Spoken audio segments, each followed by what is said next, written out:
Moscow, February 1938. With great jubilation, the successful campaign against the Kazakh rebellion has been announced to the public. Heroic stories of the 9th Guard Division, which dared to move far behind enemy lines to occupy the undefended capital of Tashkent, have made headlines on newspapers across the political spectrum. Images of the arrested rebel political leadership, dirty and mud-stained after their cowardly escape, guarded by men from the 9th, decorate the front pages. While the public revels in the renewed pride in the Russian army, and the people behind closed doors also emit a sigh of relief that the state of war has been lifted for now and life can return to normal. Rumors had spread by word of mouth that the rebellion was not an isolated incident, but that the puppet masters had connections all the way to the highest political circles in Russia. Nobody could say where the rumors started, but allegations against the extreme left and Vladimir Richter personally of being behind the sudden violence in Central Asia are abound.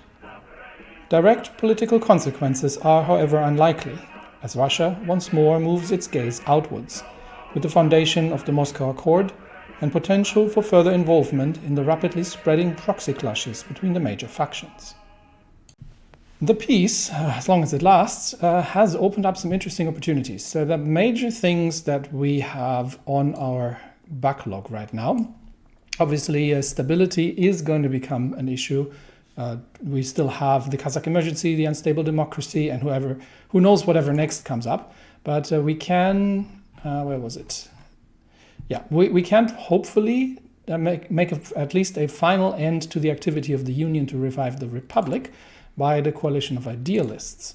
We also have a few other important things in the internal domestic policies. We still have to address the people. We have to do the democratic curriculum. And that I don't think that will be bypassed. I hope not, because it does say that it changes the right-wing anger, which I'm not sure if that's something that's still active after the Union is removed. We have to do the judicial reform and the self-defense of democracy, so that's all stuff we need to do. We do have a few other interesting ones here as well. The newly integrated territories, that is something we need to work on, but that has enabled us to develop the Academy of Sciences by virtue of getting across 100 factories. That's at research slot, so that's important. We still have the advisory council. We have the streamlining of the autonomies. That is interesting, a center-right policy that will allow us to deal with the resistance in the occupied territories and reduces industry decision time. We also have the foreign policy for objective. First of all, the assimilation of the bandit states, which will remove the Kazakh emergency, which I think is also quite important, and also this enables the coring of once we reach 80 compliance. Plus, it enables the integration occupation law, which I don't think we have right now. No, we don't. So right now we're on civilian oversight. We could even we could go to local autonomy to speed it up even further. But that would boost the resistance targets into the mid-30s, which I would prefer them not to be, if we can avoid it. But that would increase the local autonomy faster, would increase the compliance faster on local autonomy than when we're on civilian oversight. But we will stay on civilian oversight for now. We do have to reach 80% compliance. That is going to take a bit of time. So I think, unfortunately, the garrison requirements are going to stay in power for now. Let's have a brief look if we are, we are at the very front lines. Apologies for the noise outside. There's some trucks operating from the neighbors. We'll concentrate here to reduce the overall spread of any kind of contagion. All right, trucks have buggered off, so let's get back to what we were actually doing.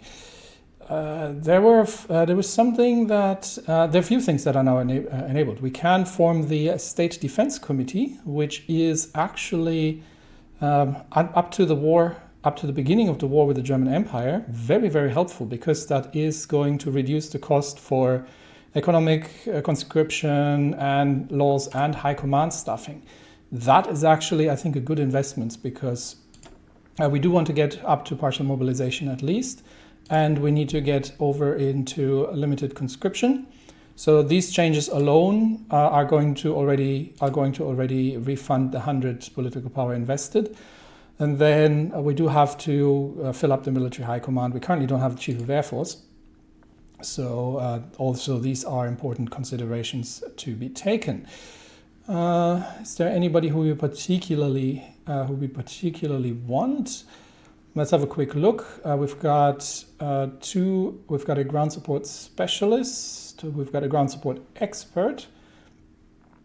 Strategic destruction, no. We've got an air reformer. Probably don't need him. I think that's 200 political power better spent elsewhere. Air XP is generally, once the war starts, not too difficult to get your hands on. This is air superiority mission efficiency. That might actually be a pretty good one. So I might go with either Lapchinsky or Kazakh, and just to build up the air XP as well from there on out. Anyway, what else did we have here? A fair amount of things. So that's going to go. This I still don't quite understand, but if I had. Okay, now it starts making more sense. So this actually is a move to reduce resistance. So I have to pay with 5% stability for half a year. And in return, I get that back after 180 days, but I also get the resistance down. Might be worth it actually at some point. We have a lot of industry projects, but I think the most important, we could still support the Pacific states at some point.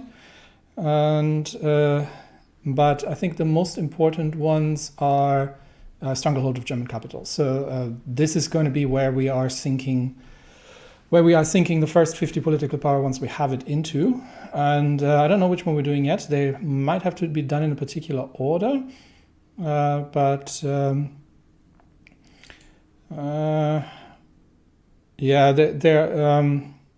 for example, this one, right? We don't want to do that. We don't want to do that last because this is giving us a stability hit. So this is the last one we want to do. We've got a few others. So like political power gain would be good. I take it. Sure, dockyards don't need it. 3 civilian factories, yes. Consumer good factories, yes, also good. When this is industrial concern availability, okay, don't need it right now. This is additional mining resources, don't really need it either. This is oil. This might actually be really important to get additional oil. However, we still have the problem of rubber, and that's something we need to do.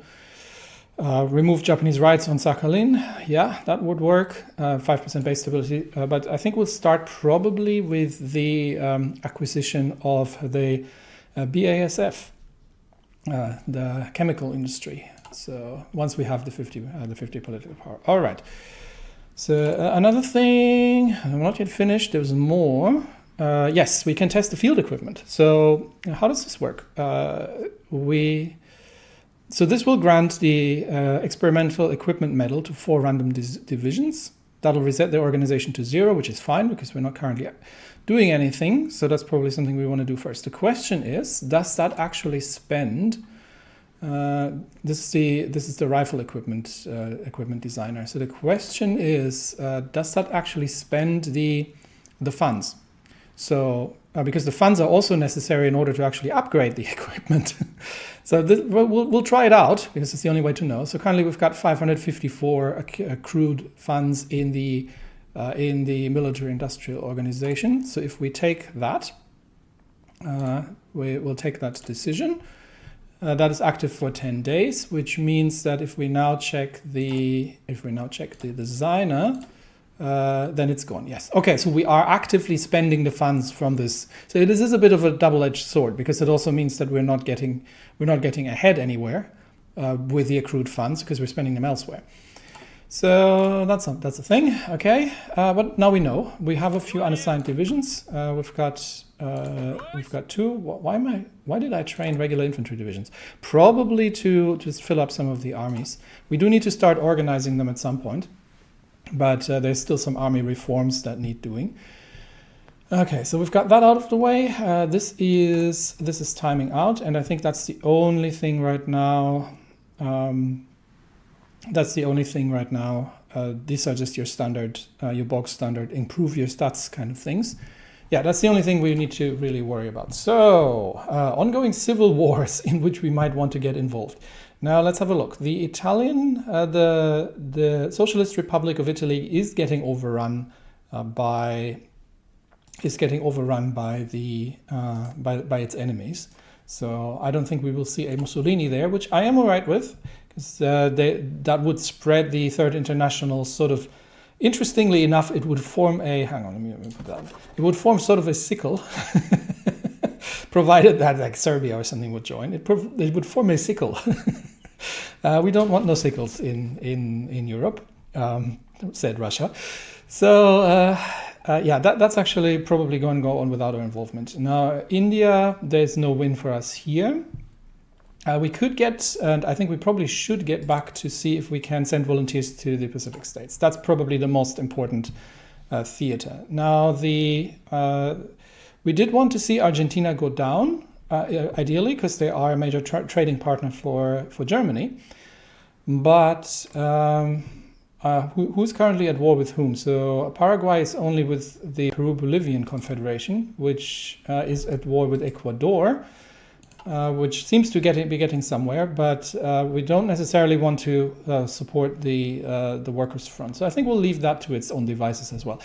China might be interesting to support the Qing government in retaking the Fengtian positions. But I think our primary concern is going to be the American Civil War for now. So let's have a look at what the situation there is and what kind of troops we could send. We do have some forward supply positions. In the north doesn't look too great. So these positions are probably going to be difficult to take without supply.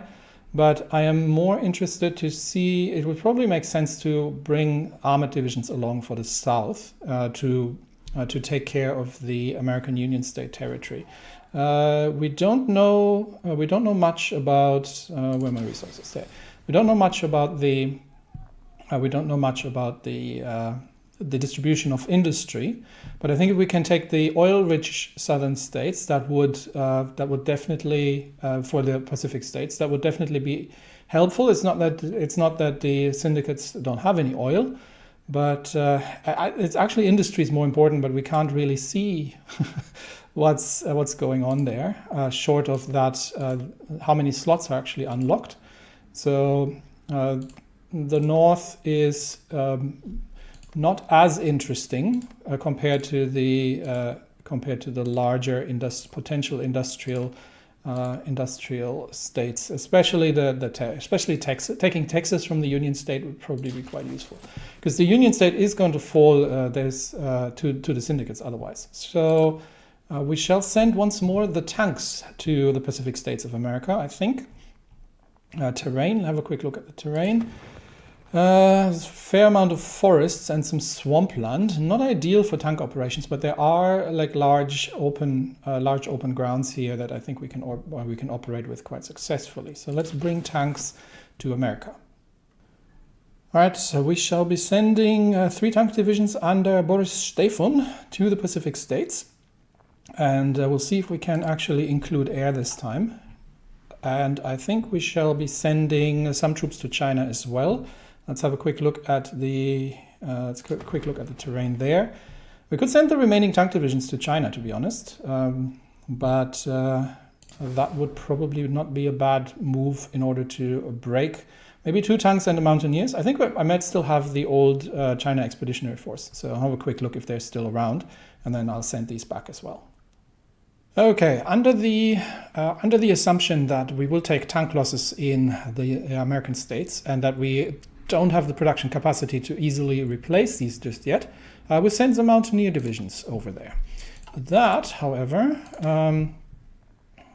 Did I want to give these line artillery? I think this is one of those points where we should probably be doing that. So 25 army experience is expensive, but I think at this stage, and they don't have engineers either. But I do want to get these up to 30 combat width eventually. So at this stage, I think beginning that, given that they are going to be once again in combat operations, is a good move. So all right, let's do that. They will get reinforced when they get there. They still got 2 weeks transit time anyway. And with that, we are once more engaged. And all of these troops that are currently in Kazakhstan need to return to some more sensible place. Okay, chaos very slightly reduced. Troops on the move, and I think for the first time in a very long time, can actually sit back for a minute and watch things unfold, because troops are in the move. Resistance, yes, resistance is a problem, but resistance is coming down to resistance targets. Everything is moving. We're not currently training any divisions. We are a bit behind on equipment, especially with the trucks as well. So production here needs to be improved. Rubber obviously being one of the concerns. So one of the questions would be, where could we get rubber? Obviously from the Germans, which would be less than ideal. But the Dutch East Indies would require us to use naval transports, which has a very obvious implication on our eastern flank in case there's any trouble along the borders. So I think the importance of autarky in that regard is becoming more and more important. Okay, so Ecuador has been annexed, so that's one down. We're still selling some equipment, which is giving us a bit of an industrial boost. And I think we've fallen. We've fallen behind. No, we can still. Interesting. I don't think we have 100 factories, but we could still take this. Oh well, I'm not complaining there, but not something we'll be doing anytime soon. Outdated equipment. That's just one of the old submarines, and we are saving up for. We're not doing that yet. We are saving up for, which one was it? The acquisition of BASF. So 50 political power that will be, and then we'll move on. The Pacific states actually wish to purchase some tactical bombers. Yes, absolutely. I shall be taking that. I'm very much in favor of selling.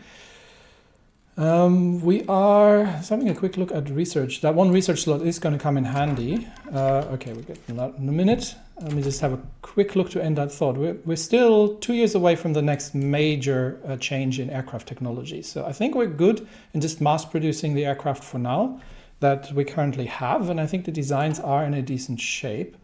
So I would just need to get everything sorted. Meanwhile, Russian audiences were treated to a historic milestone with the long-awaited release of director Vsevolod Pudovkin's epic Alexander Nevsky. Widely rumored to be the most expensive film produced on Russian soil, Alexander Nevsky's scale could only be possible with the direct blessing and generous funding of the Russian government. The film follows the eponymous 13th century Prince of Novgorod, played by Nikolai Cherkasov, as he strives to repel the invasion by the Teutonic Order. With the city of Pskov having already fallen to the Teutonic Knights, thanks to the betrayal of local collaborators, Prince Alexander rushes to rally the fractious Russian people against the common foe. The peasantry, Orthodox Church, and even elements of the Golden Horde gather under Prince Alexander's banner, helping him first defeat the pro-Teutonic party of boyars and merchants in Novgorod, before then delivering a crushing defeat on the knights themselves as the epic battle on the ice of Lake Peipus. To say that the film is unsubtle in its allegories is perhaps putting it too lightly. Yes, the Teutonic Order obviously being a stand-in for these friendly people over here. And nevertheless, the image of Stahlhelmed Teutonic knights being driven from Russian lands has electrified domestic audiences. This is not to say the film lacks artistic merits.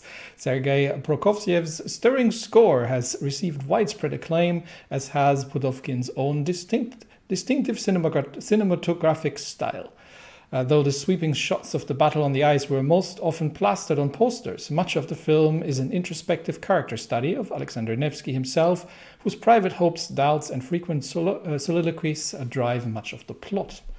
This gives us 1% war support. I do like these little flavor things in there, especially the analogies. Chile has capitulated. That was quick. And with Chile, the whole Patagonian Workers' Front has gone down as well. These are uncertain times as well, because now Argentina, which looked, I did not know that the Workers' Front would completely collapse once Chile was once Chile had given it. So that is actually bad news, because that means that Argentina is now stronger than ever and still in support of the German Empire. Oh well, there's only so many wars we can get involved in, and the next, we're still a few days away, March 8. Yeah, tomorrow there shall be, the troops shall arrive, and then we get involved again. Okay, the China Expeditionary Force, let's give that a field marshal. Let's see who we can currently employ in that regard. Probably, let's see, probably Boldyrev, I'd say, almost.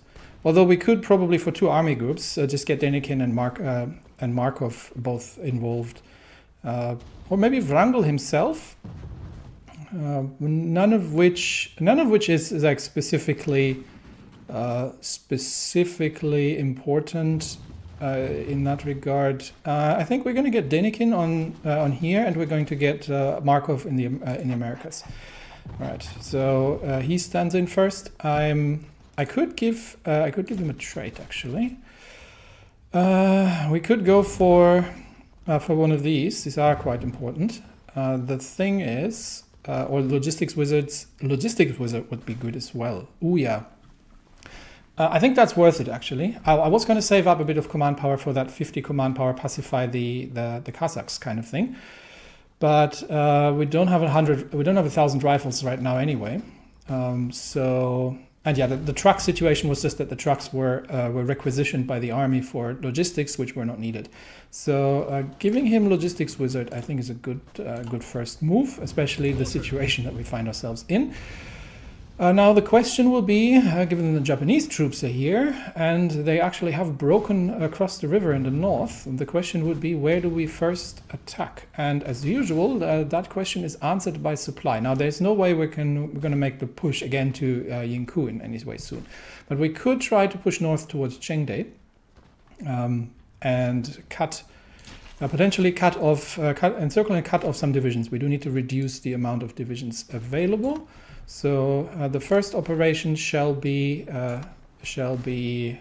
the North China Plain Strategic Offensive Operation to take Chengde, encircle, and destroy some divisions here. And this is hilly terrain, so the mountaineers are actually rather qualified for that task. So we get them to move in. Next up, and these are obviously the Chinese volunteers.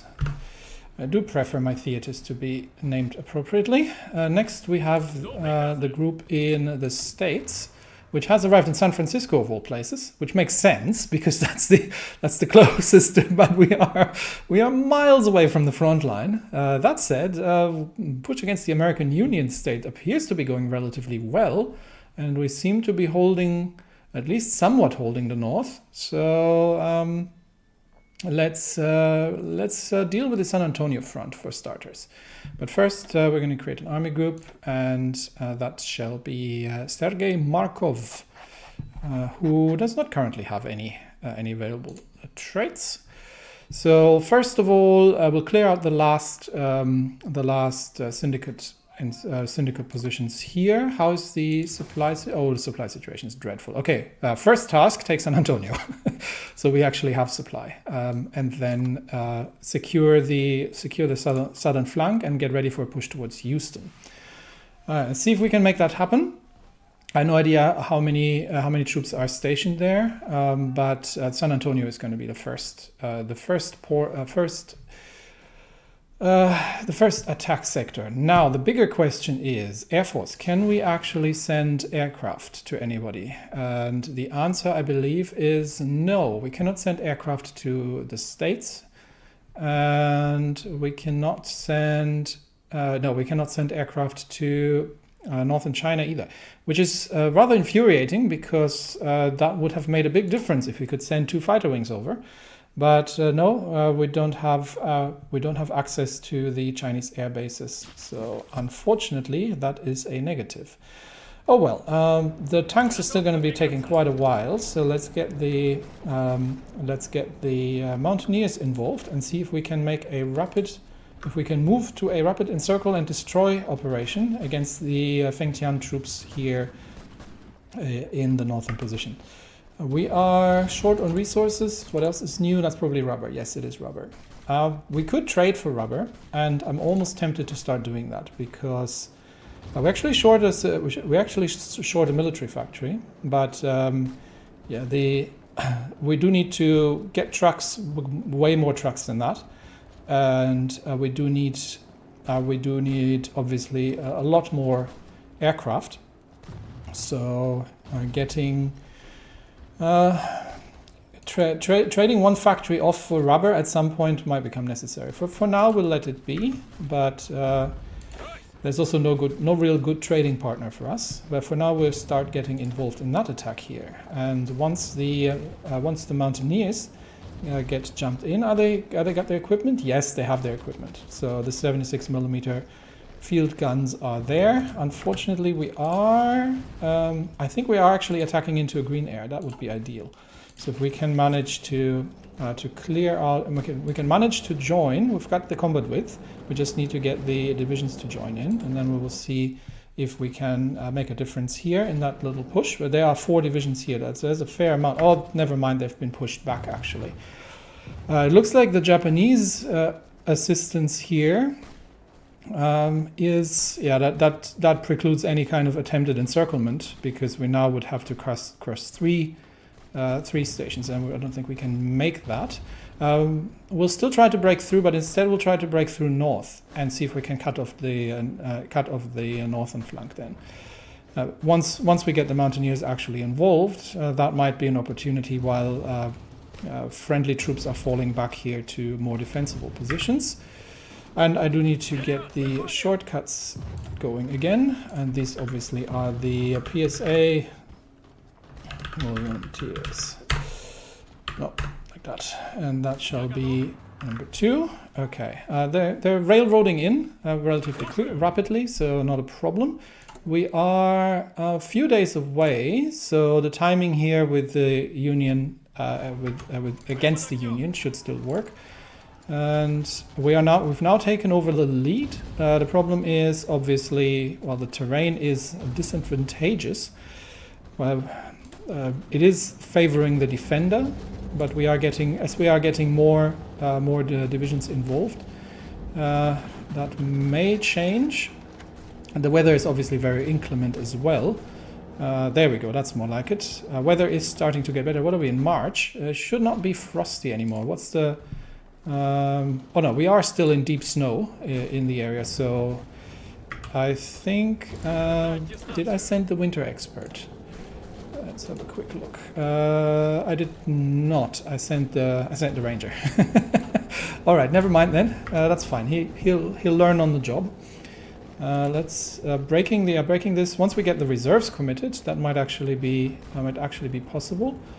But especially that we do actually have air superiority here. But yeah, now the combat width is actually reduced. So I don't think we are actually going to get the reserves committed. This is very unfortunate, because that means we are going to struggle to get through here against the relatively well-entrenched enemy troops. We'll try regardless. It'll just be, we'll just have to attack along the available combat width to break that position. All right, tanks have arrived, and we are obviously running immediately out of fuel. So we can't stay here. We need to attack San Antonio instantly. And it looks like San Antonio is actually open. I'm not sure if they declared it an open city or if the defenders are just busy elsewhere. But we have taken San Antonio in a rapid armored thrust. third, fourth, and fifth mechanized. And with that, once that is actually connected, which is going to take 9 days, for now we'll defend. But with that, we can now swoop south and clear out the last remaining syndicalists there. That would be good. Now, can we break this? Okay, they've reinforced even further. Can we break this position? Probably going to be difficult. We could. We might have to. Might have to retake positions there, but we don't have the supply pushing there. Supply is a general problem. Let's get all the troops actually. And that's something I don't need to not forget. Let's get all these troops motorized in their supply. And these are 5 divisions. That is going to be very, very difficult to break, unfortunately, despite the fact that we have aerial superiority. So pushing through that is going to become a problem. This position is fortified, although I think the fortifications have been reduced somewhat. That's why I would like to bypass it. Unfortunately, the enemy knows that as well and has reinforced the flanks quite significantly. So this is a bit of a stalemate.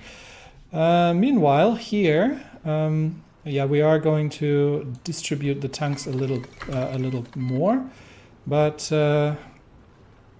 stuff is happening in the middle.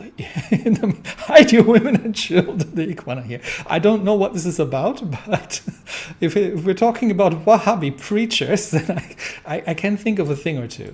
Sorry, Saudi Arabia. All right. Instead, we're going to just make use of the momentum. Where do they get supply from? From there, from the port. Okay, so the momentum dictates that we shall push, because these troops are very exhausted still. So I think we can push through them right now, with relative ease, and see if we can take the port. Are we breaking this in China? I don't think we are breaking this. So which means we may have to settle. Yeah, we can't even get across anywhere else. They have taken the fortification on the other side of the riverbank, unfortunately. I think we'll stop the assault for now. I would like to plan this a little bit more. I think banging our head against well-entrenched defenders in the hills isn't going to get us anywhere. So let's make sure that the plan preparation is coming up. It's going up, and then we're going to have another go. All right. Meanwhile, in the States, I have to keep an eye on the. Oh, we're full on fuel. That's also quite a novelty, which means I can probably get the Navy to train again. Yeah, we've got a few submarines that have nothing else to do, so they can move on, and the rest of the Navy can. Since we're full on fuel for now, we'll get some more. We'll get some more naval training in, just for what it's worth. All right, that should help with fuel consumption, since we're not using the Air Force right now. As long as we're gonna even probably get all the Navy training. All right. Okay. Now it's starting to impact. Okay. So we are pushing south. Okay, we're making We're making great movements here, but a big important change, given the importance of rubber as a resource. Indonesia has declared war on the Dutch East Indies. Now, this is something we will need to investigate. So what has happened is that Indonesia has made a bit of an uprising against the rule of the Dutch East Indies. The Dutch East Indies being obviously, a colony of the Dutch being part of the Reichspakt. This is very much despite the fact that they're sort of democratic. So ideologically, it's on our radar as well, but much more strategically, because if we can liberate Indonesia, that would deprive the Reichspakt at least of some of its rubber. So if it can hold against a potential counterattack from German East Asia is another question, but we shall most definitely be sending the Indonesia Expeditionary Force of 2 experienced mountain divisions to the jungles and assist with their war for liberation here. Okay, so the troops have dissipated a little bit, but I would like to get the planning up a little bit further before we do anything else. So let's concentrate on the states for now, where we are making progress. Volunteers are coming in towards the Indonesian independence movement. And we're now clashing with with the Ohio Red Guards, but we're still in lack of fuel. But once fuel has been provided through the fixed railway lines towards San Antonio, that should go a little better. The coalition of idealists has completed. The parties of the moderate Russian left and center are by no means in complete agreement on policy. However, we are united by something much more important than petty ideological disputes, the desire to transform Russia into a state based on the ideals of social justice, respect for human rights, and democracy. Neither the SR nor the cadets may be strong enough to enforce their political program alone, but together we will achieve our common goals. It's an interesting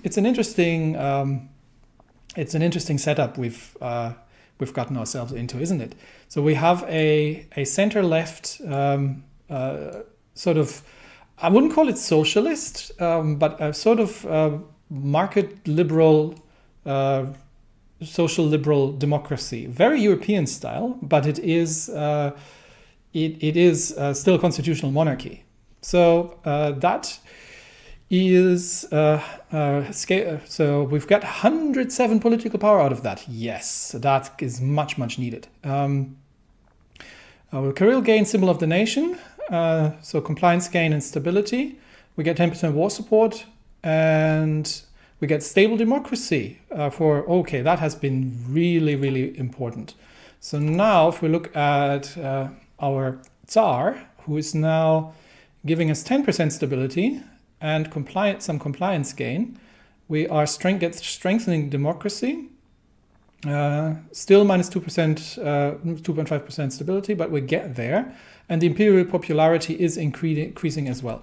So that has been super important. Now that allows us to complete the destruction of the Union to revive the Republic, which should get us into moderate imperial popularity, another 50 political power, and we might have to take we'll take this decision first. All right. So that, get us another 50 political power. So that has dealt very decisively with that particular problem, and stabilized the empire even further. We now have moderate imperial popularity, and with that, our stability has skyrocketed to an unheard of 71% post-revolution. Once we get rid of the Kazakh emergency, things will get better as well. We have removed the right and left-wing anger modifiers. We still have the German economic influence, but we'll be working on that. So this has been a massive change in things. So there are a few things we can do. We can assimilate the bandit states. That gets rid of the Kazakh emergency. And that enables which currently the only modifier I really care about is the 5% stability. So it's basically 5% stability. We've got the Chinese gamble, which would give us increased volunteer limit in Chinese conflicts, which we might actually need at some point. We'll see how that goes. We can do a few foreign things though. But I think the very first thing we have to do is the Academy of Sciences, and then we'll see where we go next. This still gets us increasing political advisor cost minus 33%. That's also massive. So there's still 30% stability, 10% base stability. This is still important, but right now, I think Development Academy of Sciences is the first thing we need to do. All right, so we've got 208 political power to spend all of a sudden, which means we can begin immediately with the German situation, and we can probably tick off a few more industrial decisions, really. So getting our industry kickstarted is a very. So we're almost done with the metallurgical factory here. let's see what we've got. So the 50s are 2 civilians. That's 2 civilians. That's a 60 though, but gives me also a dam. This is another 50 for 2.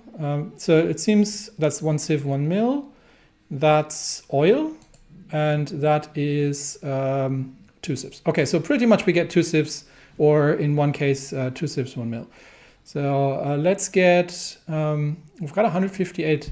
I don't want to spend the political power on other things. The other thing we could potentially do, though, is to get the an industrial concern. Now we do, initially I was looking at getting the construction speed, but there are now a few more opportunities here. So we could get industrial research speed and production cost reduction for fighters.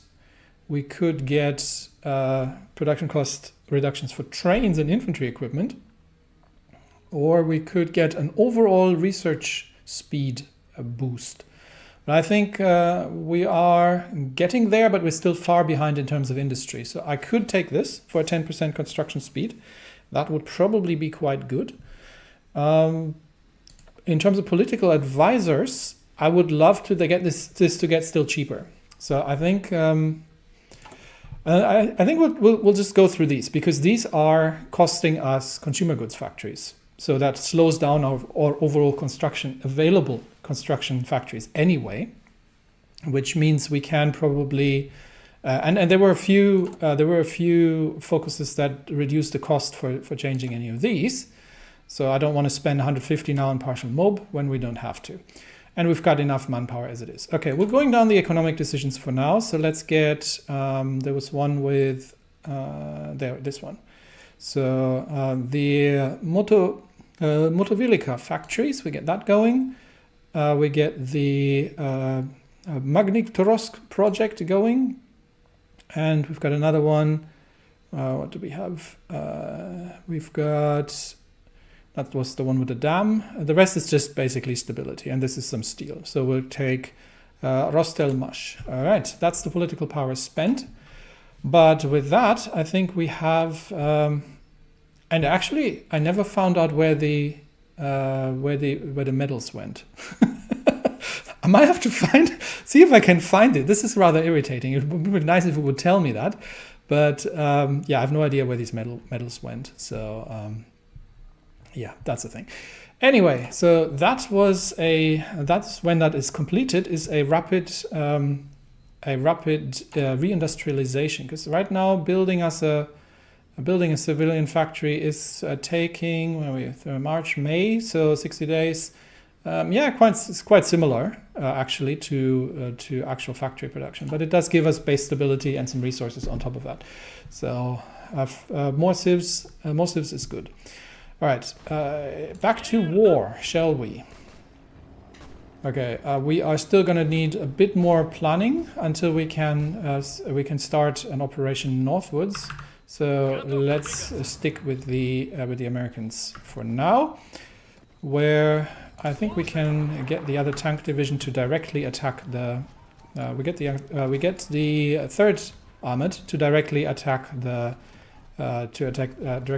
port. And with that, so they can reinforce north either. With that, with a concentrated armored assault here, we are, I think we're clearing up that rather rapidly. And then the front lines are pretty open here to take Houston and then swing back north to sort of take Dallas, Austin, and cut off the whole southern line here. They are holding quite well in the north for now. And obviously the Indonesian national revolution has happened. Indonesia has been one of the oldest European colonies, coming under the rule of the Dutch government in 1800 and the rule of the Dutch East India Company far earlier. The state of affairs may not last much longer, however, as amid a background of growing instability and anger against the Dutch colonial overlords, Sukarno, one of the most influential figures in the Indonesian independence movement, led an army uprising to drive out colonial forces and declared the beginning of the Indonesian National Revolution. The rebels face deficiencies in equipment and training compared to the Dutch. They have the advantage of fighting on their home terrain against an enemy that must supply its forces from thousands of miles away. whoever wins, Indonesia has changed forever. And yes, this is another blow to European powers, and they will receive 2 very experienced veteran mountain divisions from the Russian side to assist with this endeavor. All right. We are getting back to it, and we're still fighting in the southern U.S. states. Fuel is slowly reducing, so we may actually we may actually at some point stop the Navy from exercising again. I just don't want to waste any. The People's Republic of Honduras has joined the revolution. You're the popular Front of Judea. Yeah. So, sorry, where am I looking? Here we are. So the People's Republic of Honduras is now, there's a lot of fighting going on in Central America. Honestly, we'll leave that be. And this is not something we need to get ourselves involved in, but it is good to see that people are sorting themselves out across the world. Now, these 3 divisions here are very exhausted, so I think the 3rd Mechanized is not going to have too much trouble simply breaking through them at this point. There we go, and I think with that and with support from the other 2 tank divisions, we are immediately consolidating our gains, and we can probably overrun the last remaining divisions without too much trouble. Nope, I haven't managed to overrun them, just not been fast enough. But they have a very few places to go to, so we are securing the southern flank for the American forces very, very rapidly. And see who gets there first. And that was Middle East. That's not something we need to get ourselves too involved in at this stage. All right, the planning bonus is getting up there. They've still got, and they are actually engaged right now. So let's give that another spin.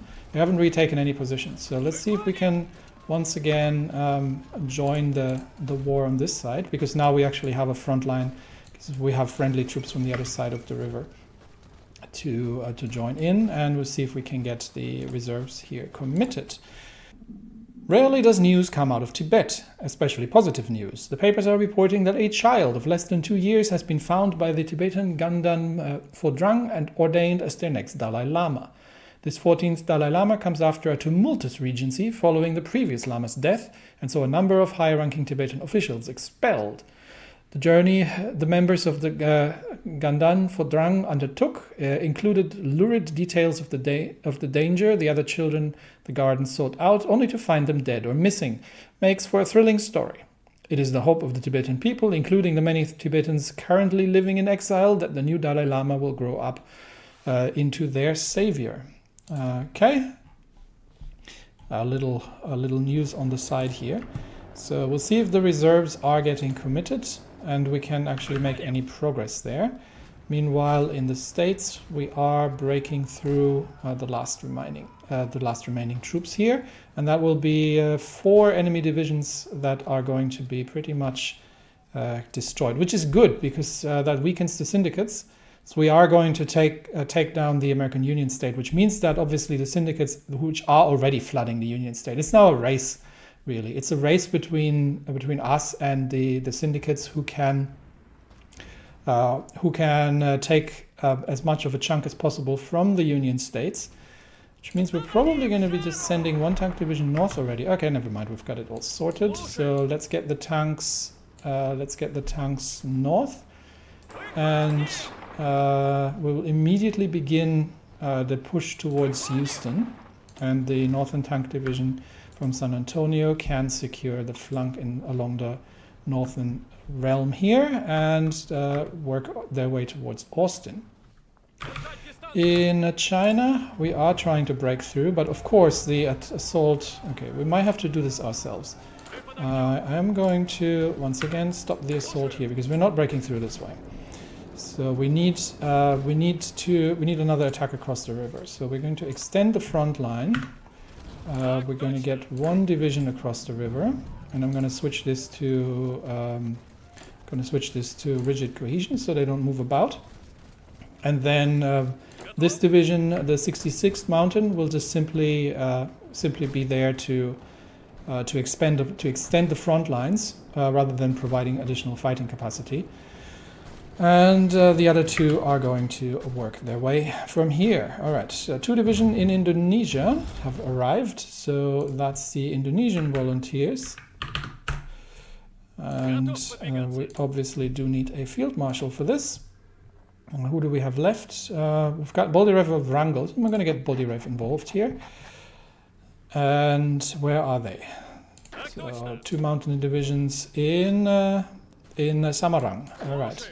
Where do we have resistance? That I think connecting the islands here is probably the best option for now. Assisting with this particular line here. So let's get them involved there and see if we can manage to secure the lines here. And I think I'm going to get this to railway along this one too, if possible, because that's going to take forever otherwise. All right, that is the 3rd section that we're going to be looking at. All right, troops in China are moving into position, and now we have sufficient combat width to engage this position from multiple directions. Thank you.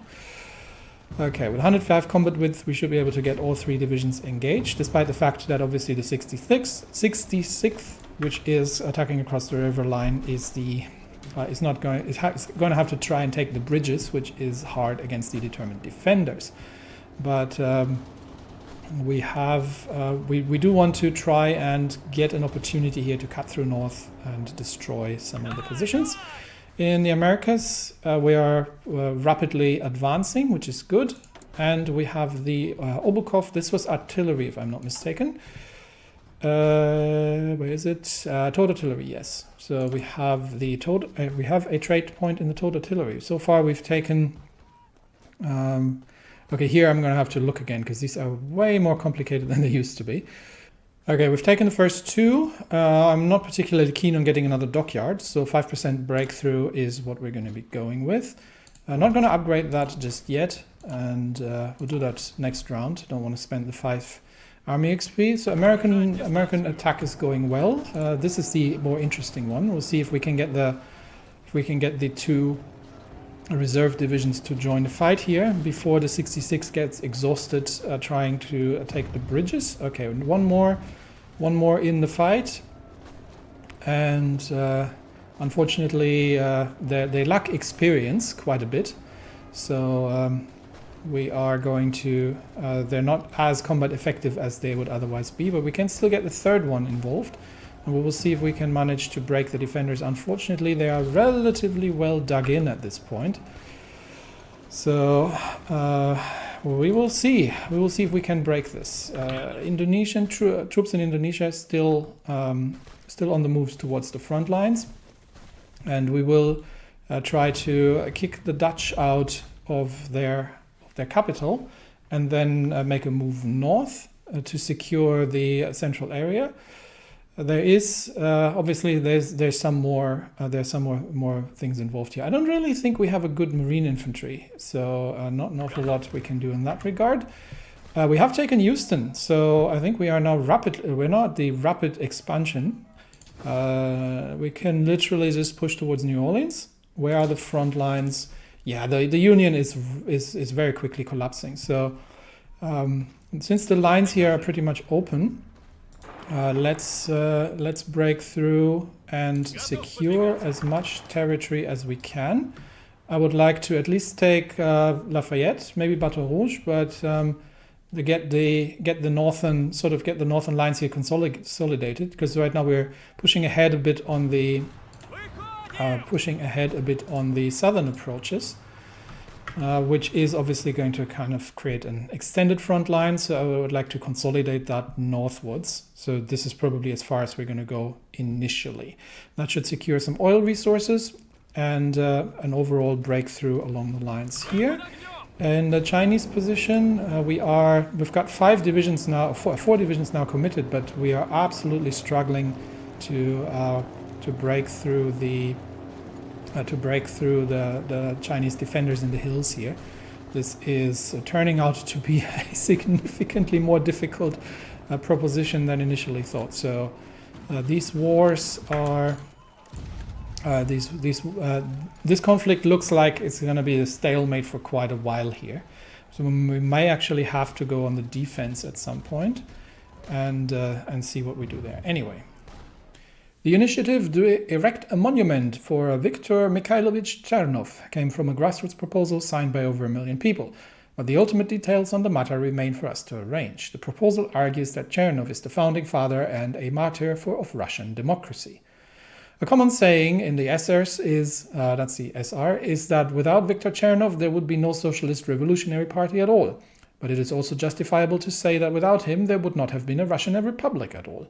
The day of Chernov's assassination has become like a saint's celebration, with yearly commemorations, particularly in Tambov and the Black Earth belt of southern Russia. To them, Chernov was someone who brought the plight of the forgotten rural masses into national politics, and ultimately turned it into a uniquely Russian ideology.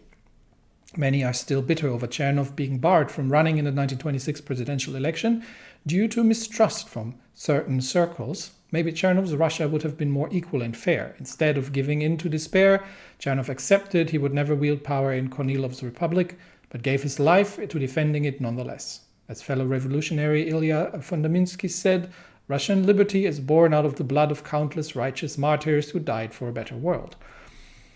So, we can erect a statue. Let's see. So if we put a statue of him up in Moscow, that's given the social liberates additional. We can get in Kvalinsk, his hometown, 3% stability, Petrograd, radical socialism, or he doesn't get one at all, and for 20 political power. I think I take the 3% base stability, honestly. 20 political power is nice right now, but 3% base stability, always welcome. So there he gets his shrine, 75% stability. And quick look across the lines here. No resistance, honestly. So in that case, I think what we might need to do here, okay, there is an enemy division in Shravenport.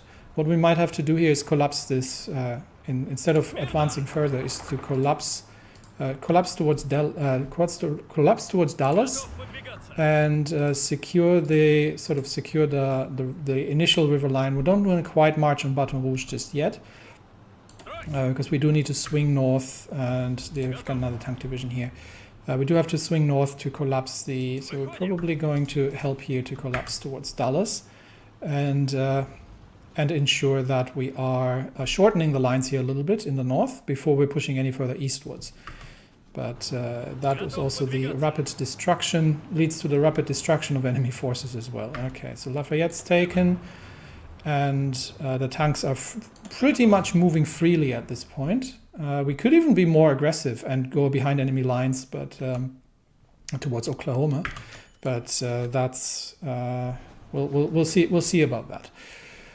All right, I think that's going to be the last thing I'm going to look at today, because I'm hungry and it's lunchtime. I do want to have a somewhat consolidated front line here. So instead of overextending all the way further east, I think consolidating the lines here is the better approach in the center.